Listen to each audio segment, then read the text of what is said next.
Like I think of all the people that I have crossed paths with and who I've met in my life, but I wouldn't have had the conversation with Ralph Gilles, who hired me, if I hadn't been reading car magazines since I was 5 and reading automotive news cover to cover for the past 10 years.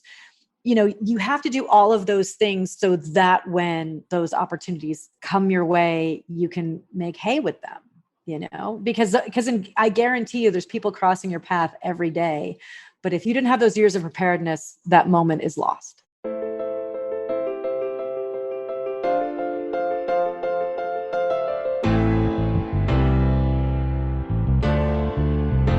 I'm Dan Schulman, the president and CEO of PayPal, and a longtime devotee of Krav Maga.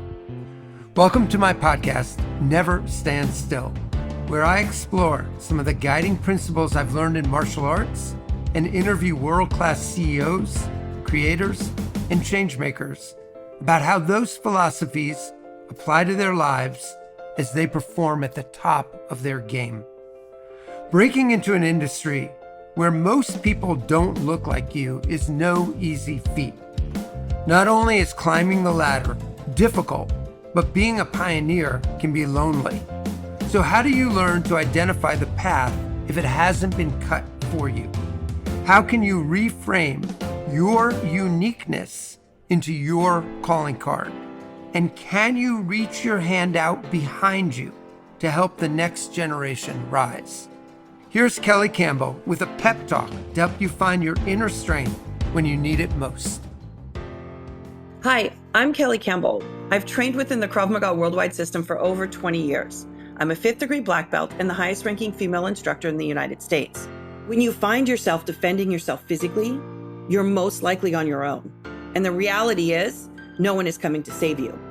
But the good thing is, you don't need them to. You already have everything you need to face life's challenges inside you.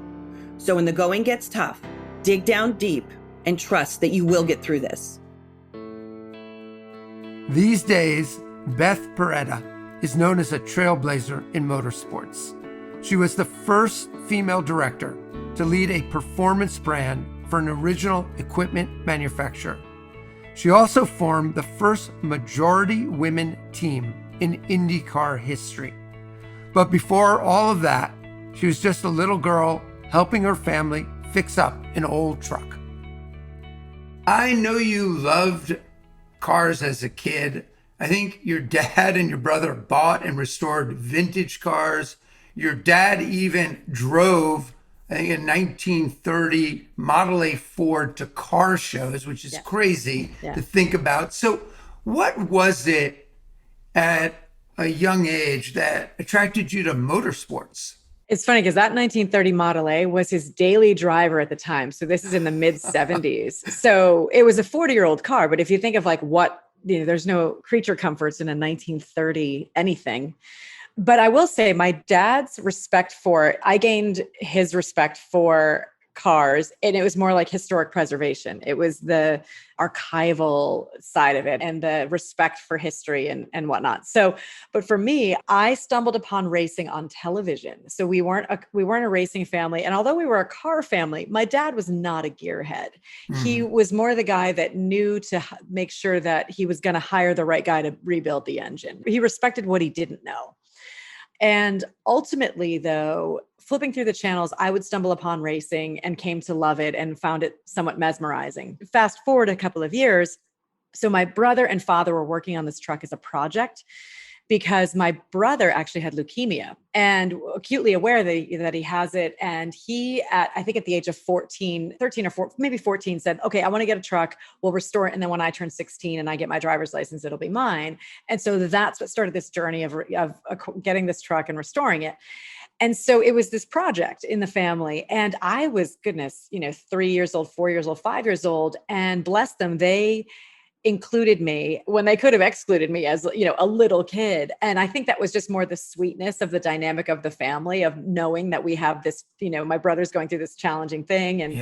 And so my brother sadly died before the truck was finished. And my dad didn't touch it for years and years. And it was not until I went away to college that my mom kind of made an offhanded comment like, oh, because we still had this truck in parts. And when I say truck, when you restore something, you have like extra parts, you have axles lying around. And my mom just sort of offhandedly said to my dad, like, what are we going to do? Like, it's been sitting here for 10 years. What should we do? Like, should we get rid of it? My dad said, you know what, I'm going to restore it because, I feel like I owe it to my brother and the project. And so he did, but because it had sat for so long, he kind of had to start over. So he finally finishes it, drives it, like would take it to Home Depot to get like bags of mulch. And, it was an additional car. It was just something fun. And it's a 1952 Ford F1 pickup truck, 3 on the tree. Can't get out of its own way. It's like a typical like workhorse pickup truck that people would have had at the time. Simultaneously, after my brother passed, I just started reading car magazines and just going headlong into it. And if you just don't have to peel the onion too much to figure out, it was because I was trying to take up what was missing, which is a typical thing that happens in families like that. When you go through something that's so challenging, the remaining sibling kind of winds up being, especially because then I was an only child, you kind of do things with your dad and things with your mom. And so I equated cars as something that my dad did with my brother. And so, gosh darn it, I was going to do that to the nth degree to make everybody happy. But I genuinely came to love it. And of course, like took it to the nth degree. And so then I became, even in the family, like the car expert because I knew every car on the road and whatnot. And I didn't necessarily like, you'd think that, oh, that's an obvious thing. Then why wouldn't you then just go on the path of working in automotive? No, didn't figure that out for years later. Went to school. I got a degree in broadcasting and film, wanted to make documentaries, worked in the alpine skiing business. And then after grad school, finally make a decision like, you know what? I think automotive would be a good place for me. So it seems circuitous. And it was circuitous. But to anyone that's known me is like, of course, this is what you're going to do for a living. Yeah. So I think I just was the last to know. Beth had a passion and a personal connection to auto racing from a very early age. But before she could come back around to pursuing that, she and her family had some grieving to do. Unfortunately, this is a tragedy I'm all too familiar with. I didn't know that about your brother. I also had a sister who died at an early age. And really? Yeah, I understand firsthand kind of the impact that has on a family and everything you were talking about. And to be able to recover from something like that, to be able to help your parents as well recover from something like that is not an easy thing to go do. No. And I'm sure you went through the same thing, like, especially when it happens when you're young, you have a different appreciation for it as you get older in different ways. I don't have children, but I would imagine that if, when you do have children, you realize, oh my gosh, this is what they went through. It's part of the reason why ultimately I named the team Paretta Autosport, because I remember always knowing that my brother was the last with the name in my family. And so when he passed, I remember people talking about that and that was a thing, that the name, didn't go and it didn't go any further. And so when I was then having this opportunity to have the IndyCar team, I was thinking about it, and because it's tough to put your name on any business, but on something that's so public, I took some time to think about that, to consider it. And I ultimately decided to do it because both my parents have passed. My brother's gone. So I'm the only one left. And I felt it would be a good way to honor, because I didn't get here by myself. None of us have. And I thought, you know what, let me just do it as a little wink to why I'm here. And so I ultimately decided to call the name Paretta Autosport. And I will say that those first moments when I was at Indy and I saw all the team like wearing the stuff and it's my name on their shirt was a little bit, but ultimately like on race day, seeing my name, up in lights as it were, that probably is what made me the proudest. Seeing your family name on your crew's uniforms at the Indy 500 is a proud moment indeed. But before Beth could lead Paretta Autosport, she had to maneuver her way into a typically male-dominated industry. So how did she get her foot in the door? My first professional role in motorsport was actually when I was at Fiat Chrysler. So I was running the marketing and operations for the SRT brand, which is now, it was a trim level. They elevated it to its own brand. Now it's back down a trim level, which is unfortunate. But SRT, the best analogy I can make, is kind of like an American AMG. And so with that, and kind of just moving more upscale, they looked external to Fiat Chrysler to hire somebody for that role. And I was the one that they hired. And with that job came running the motorsport programs for Fiat Chrysler. And the gentleman who hired me is a guy called Ralph Gilles, who's still there. He's the global head of design. Interestingly, he's of Haitian descent, born in New York, grew up in Canada, but he's a Black man. And it's interesting because we could obviously share, stories about that. And it's not, all of this comes down to opportunity and giving people opportunity. And so I might have on paper, I probably looked like a great choice, but I didn't look like the average candidate to run the performance division and racing for a major car company. But Ralph is the guy who I met, who wanted to take a chance on me. And then I had to sit with Sergio Marchionne for the final interview to get hired. And he hired me literally at the end of the interview. And I think part of that, taking that chance, was because somebody had taken a chance on Ralph. So he knows full well the value of that. The funny thing, though, the more I think of that, is even when someone took a chance on Ralph, new graduate of, design school, the College of Creative Studies in Detroit, which is one of the premier automotive design schools, he wasn't a risky bet. I wasn't a risky bet, but I didn't look like everybody else. So he was probably better placed to take that gamble on somebody that didn't look like everybody else, because he was looking at life through his lens. That's one of the advantages of having a diverse team. When you have folks with varying perspectives, they can help identify assets and resources you may not have been able to recognize without them. But when you have to be the first one to break into the boys' club, you might find yourself somewhat alone. So when I was in that role at Fiat Chrysler, I certainly didn't feel alone, and I certainly didn't feel like a trailblazer, because I had this amazing team that I was part of. But I remember I was at some sort of speaking engagement or something where there was all motorsport directors. There's actually this great photo when I'm in Paris accepting the invitation for us to race at Le Mans. And there's all the motorsport directors from around the world that had been invited to be at Le Mans. And I'm the only woman on the stage. And there have been times that I've been in meetings, even board meetings at FCA or corporate meetings, because I was basically Ralph's right hand. So sometimes if he had to be in Italy for design things, I would be his proxy. And there were times I'd be in meetings where I was the only woman at the table. And I admit in the beginning, I was like, wow, this is cool. Like, look at me. And then you realize like, oh, no, this isn't cool at all. And it takes a while for you to kind of realize, oh God, there's got to be more of us. I also realize that for white men to you don't know any different, because you've always seen yourself. You've always seen yourself as president. You've always seen yourself as an astronaut. You've always seen yourself as a doctor, as a lawyer, but that's not your fault either. The concept, if you can see it, you can be it, is very real. And after seeing firsthand the lack of women in her industry, this actually became the basis for Beth starting her own team.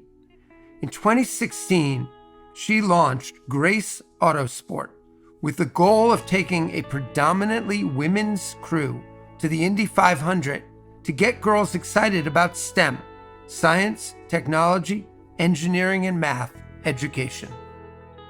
So in 15, when I announced that we were going to do this in 16, the reason I announced a year early was very much by design, to kind of just put it out there so that if I picked up the phone and called somebody and wanted to talk about it, I could point to the fact that it was a real thing and that there was media, or that there was, media coverage of it, to say, oh, perhaps you've heard of my announcement. This is why I'm calling you. Mm-hmm. I also had support from Chevrolet. I actually was able to talk to both Chevrolet and Honda, the two suppliers to IndyCar. Both said that they would be willing to work with me. The Chevy package that they put together was just a little bit better than what Honda had offered. In fairness, I know the Chevy people a little more because we're in Detroit. We kind of all know each other. You've run into each other everywhere. The long and short of it, the why it was harder then than now is, and I've seen the sort of the sea change. I'm working at a big three at the time at Fiat. Still at Fiat Chrysler at the end of 14. And I see that we're losing engineers at a faster rate than they're coming back in. And it was just attrition, natural attrition. And that it was a bit of a crisis, but I'm seeing it behind the scenes in real time. So I knew that there was work to be done. And I knew that racing was a way maybe to attract the attention of kids. So I will say the idea of Grace was brought to me by somebody else. It was actually a driver agent, this guy called Adrian Sussman, who's still a friend. He lives in Wales. He represents drivers.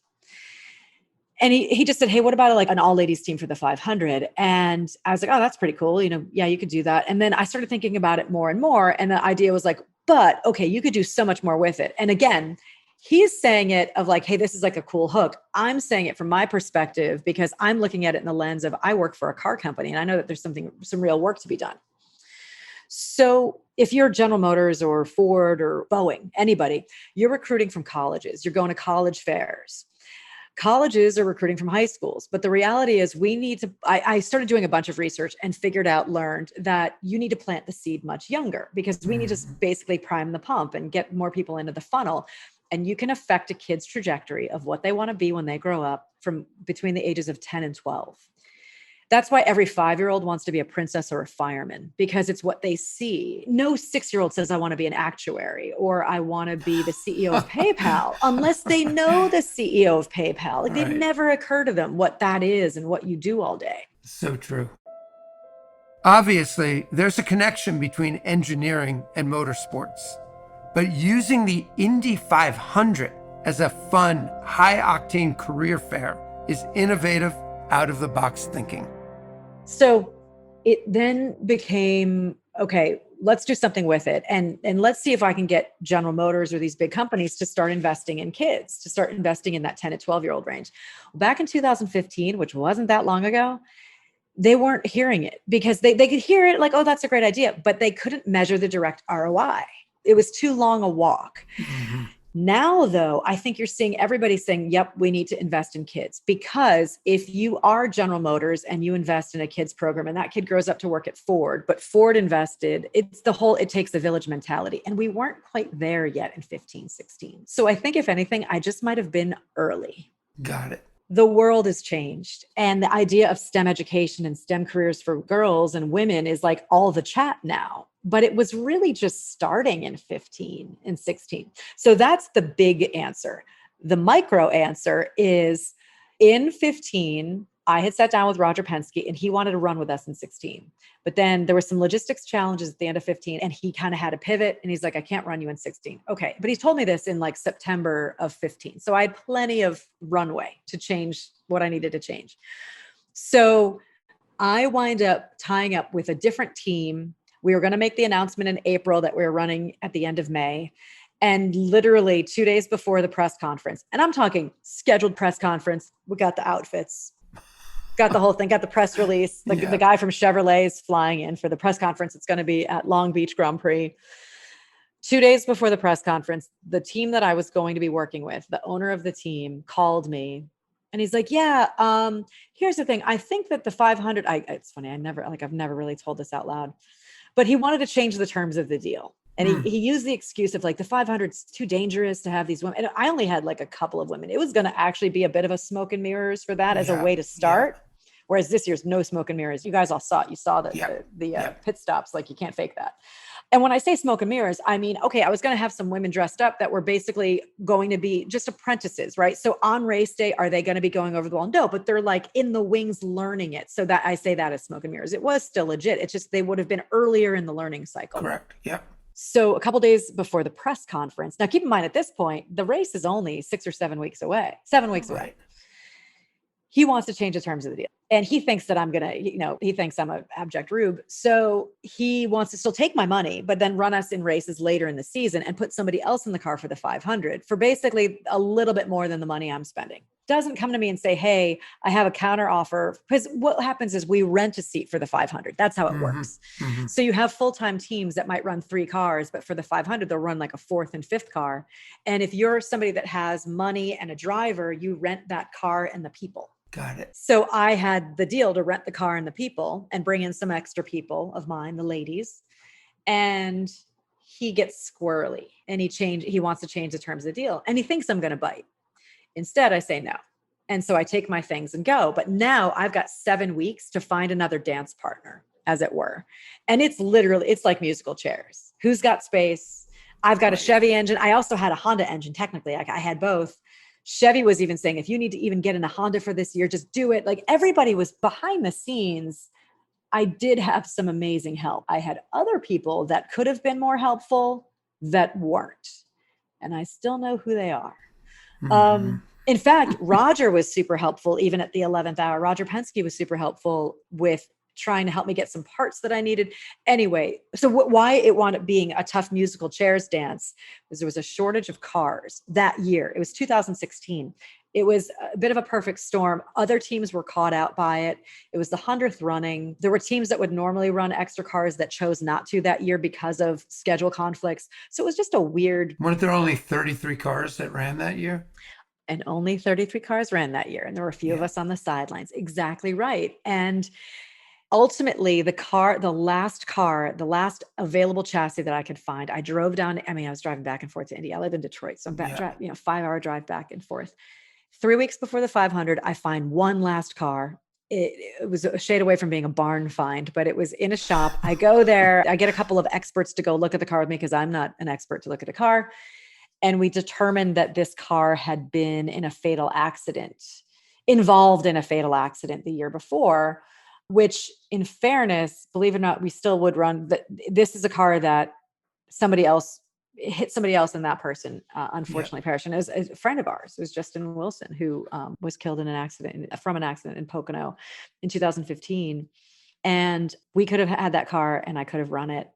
And I said no. So could I have run in 2016? Yes. But ultimately, those are those difficult decisions that you have to make. And I had to wear the decision. And if I had to do it again, all things equal, I would have made the same decision because I didn't pull the plug just because it was in that accident. That was a huge reason. But it also was a mad scramble to get that car built up because you have to disassemble it, rebuild it, get all the parts, replace the parts that are aged. And it was this question of, can we do it in enough time? And I'm not going to put any questionable, unsafe car on the grid because I obviously not only my driver, but every other driver in the grid. So that's why I pulled the plug. Wow. I just got the exclusive on Beth's 2016 Indy 500 experience here on the Never Stand Still podcast. And I'm honored. Beth listened to her gut and waited until she could get a safe car on the grid. All of her hustling finally paid off in 2021. But this year, because Roger Penske owning the Indianapolis Motor Speedway and IndyCar, and then last year they announced the race for equality and change, I just shot him a quick email and said, tell me more about this. What are you doing? And he's like, let's talk. So I was looking to pivot to sports car. And I said, well, this is what I want to do. And then maybe eventually we'll get to IndyCar. He's like, why don't you just come to IndyCar now? I'm like, I'd love to. He's like, well, what if we work together? I'm like, okay. And Perfect. Then here we are. Yeah. This year, Paretta Autosport made history by becoming the first ever women-led racing team to compete in the Indy 500. But Beth isn't just trying to make history. She wants to change the trajectory of women's lives.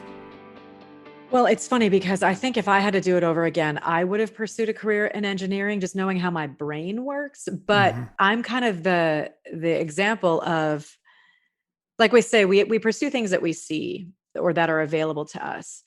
So yeah, am I trying to get everybody to work in racing? No, it's just a high profile thing that you can see. And that might be attractive to kids to realize that these are careers, but there's two extra things at play here.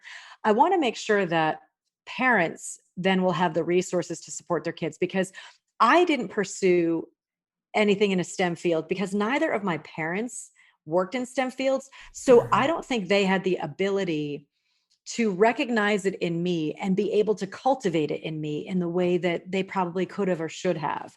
Now we're seeing a lot more. There's a lot of like summer camps and things like that, but that didn't exist. Certainly when I was a kid, it didn't exist 5 years ago. I mean, other than Space Camp in Huntsville, Alabama. But the idea that you need to have women in visible roles is a real thing. In fact, I always use the example of Sally Ride because of, but I need to get a more updated example than that.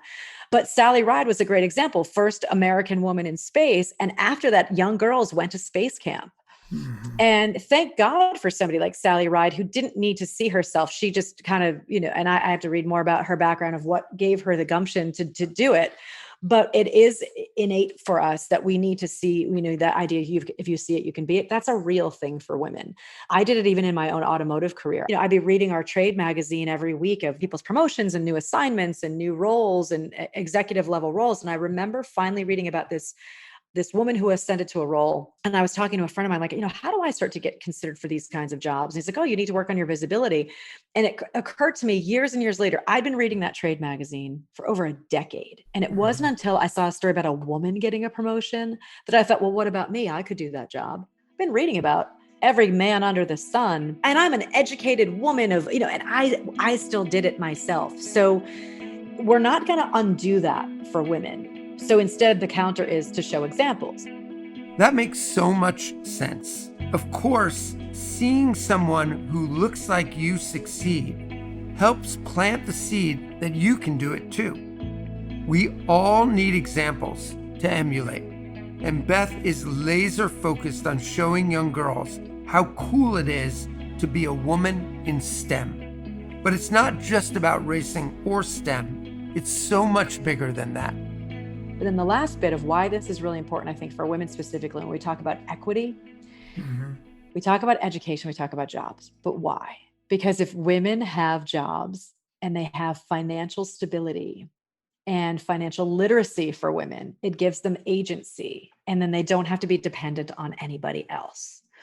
That leads to full equity in society, that we don't then have to choose or be dependent on somebody else for a roof over our head. And so at a very basic level, education leading to jobs, whether they be vocational, technical, anything, but that these things that could even be your interest can turn into a career, and a career turns into a life. Yeah, I think it's a really powerful thought. I think financial security, financial health, it's just foundational. Right. For everyone. Right. But it's like bedrock. And we don't speak of it enough, right? I mean, somebody made the joke, and it's so true. Like I don't know if they still do it, but remember, like in, elementary school, we learned square dancing, but we don't really learn credit scores. I don't remember that part. But then again, I probably on purpose didn't go that day. Yeah, Jim, exactly. The day with the big parachute. I love the big parachute. Yeah, but parachute was great. Parachute was a great day. But yeah, we need to talk about like why, we all hear about credit score, but why does it matter? What, because, when you need to get approved for even renting an apartment, let alone a mortgage. Yeah, I could not agree more. So it's funny because I just have this little race team, but like those are the things that I genuinely think about. That's why we had a partner in Money Lion, and Money Lion did a whole campaign. It happened to be just well-timed, serendipitous, that they were about to launch their Women Who Roar campaign. And it was all about financial literacy for women. And it was like music to my ears because great, let's talk about these things and let's tie careers to learning how to save, learning how to build credit. Don't be a ghost. Exactly. That is part and parcel of what I'm trying to do at PayPal as well. It is exactly those kinds of things that I think make my job so exhilarating. That's the rewarding part. Clearly, Beth is passionate about using her position to drive women into STEM careers and promote financial literacy, combining purpose and passion and making a difference. Beth didn't just save herself. She's inspiring the next generation behind her to do the same. She seems like she could get through anything, so I had to ask if she had any wisdom for getting through the most challenging times. I lost my mom in 2012 and I lost my dad in 2016. And those were very difficult because the three of us were really close, as you can imagine, because having gone through what we went through, it's funny. I remember learning that when people lose a child, basically it splits you up or you're together for life. Like it's kind of one or the other. And my parents were definitely, together. And so the three of us were kind of like a three-legged table. And my father had some health challenges, but my mother got sick and died pretty quickly. And we were left reeling from that because all of us would have bet that my mom would have outlived my dad. So that happened in 2012. And that was in the middle of when I was at Fiat Chrysler. I was, high profile job at the time, a lot of responsibility, launching a car, launching a race program, trying to save NASCAR program, big things. In fairness, I think being so busy is probably how I got through it because I was so, I didn't have time to really think about how terrible things were. And so I just, got through it. And then 2016, about a month after that 500, when I pulled the plug, my dad went into hospice. Oh, Yeah. So what a horrible time. right. So when I look back at it, it's all ridiculous. Right. And I wish I had a better answer. The reality is you just keep going. And what's funny too, and I can have people corroborate this. I think, by the way, that's a great lesson. Like, just what else? What's the other option? You just keep going. Get up and one foot in front of the other. Yep. And I think, maybe because I know it sounds awful to say, but you'll appreciate this, because I was lucky enough to go through the experience I did with my brother. A lot of people don't get that lesson. We all talk about that lesson, and we all, everybody's, has it embroidered on a pillow somewhere. But I saw in real time how precious life is firsthand. And I learned that at the age of 6. And a lot of people don't learn, don't even lose somebody in their family until they're like in their 30s. And I always choose to see something as positive and a gift, like there's a reason for it. I totally agree with Beth on this. There's an odd sort of silver lining to the tragedy of losing someone you love. Of course, it was earth-shattering to lose my sister, but I'm grateful that it gave me an early appreciation for the value of life. And before we wrapped up our conversation, Beth had one last story about that old 1952 Ford F1 pickup truck her brother was working on before he passed. I'll tell you like the last little nugget. Years ago, it was like 2010, and my dad was like in that like reverse nesting thing that older guys do. Like, I'm going to make this better because I know that I'm going to die soon. That didn't happen. But so I lived in Boston. My parents were in Connecticut. I happened to be in Connecticut for that weekend. I used to have a Lotus Elise that I would store there. So I have the Lotus. I'm hand washing it. My dad's hand washing the truck. I worked for Aston Martin at the time, and I just had a press car delivered. So there's this $300,000 Aston Martin DBS in the driveway. My company car was a Range Rover. So I've got that, the Aston Martin, my Lotus, his truck, and then a Volkswagen, or 2 Volkswagens that I had bought for my parents from when I worked for Volkswagen. So like every car, there's tons of cars. It looked like a used car lot, but that's my driveway in Connecticut. But my dad and I are I'm washing the Lotus, he's washing the truck, and we're doing that, like sharing the hose back and forth. I've got my bucket and he's got his bucket of suds. My mom is like gardening in the yard. My dad said to me, I'm thinking of selling the truck. This is the 1952 aforementioned truck that he got with my brother and restored. I'm thinking of selling the truck. Now, we've never spoken of this, right? My dad and I. And I said, what do you mean selling? He's like, well, what are you and mom going to do with it? And I was like, well, if you're selling it, I'll buy it. And he's like, you'd want it? I'm like, that truck's not leaving the family. That's Michael's truck. Yeah. He's like, I didn't think I go, Dad. And I literally point to everything. I'm like, that Aston Martin, this Range Rover, this Lotus, like, what do you think? All of this, my career and my life is because of that truck. I can trace my entire career to a VIN number, and it's on that truck. And he took the keys out of his pocket and he handed them to me. He goes, it's yours. It was always yours. No, that is a beautiful story. Beth, I want to thank you so much for being on the show. It's been such a pleasure and a privilege, and I really appreciate your time. This has been really so lovely. Thank you, Dan. I appreciate it. Thanks again to Beth for such an open and honest conversation. It's so hard to lose a sibling at a young age, so I always feel a connection when I find out someone else has also been through that. The truth is, our lives are marked by harrowing experiences that have the power to make us feel hopeless if we let them. But the reality is, even in the worst of situations, you have the strength to get through it alone. No one is coming to save you, but luckily you don't need them to. So what can we take away from this conversation? Can you trust that you already have everything you need inside you? Can you look to a mentor for guidance instead of salvation? And can you reach out behind you to give the next generation a helping hand? I'm Dan Schulman. Thanks for listening to this edition of Never Stand Still. Ki da.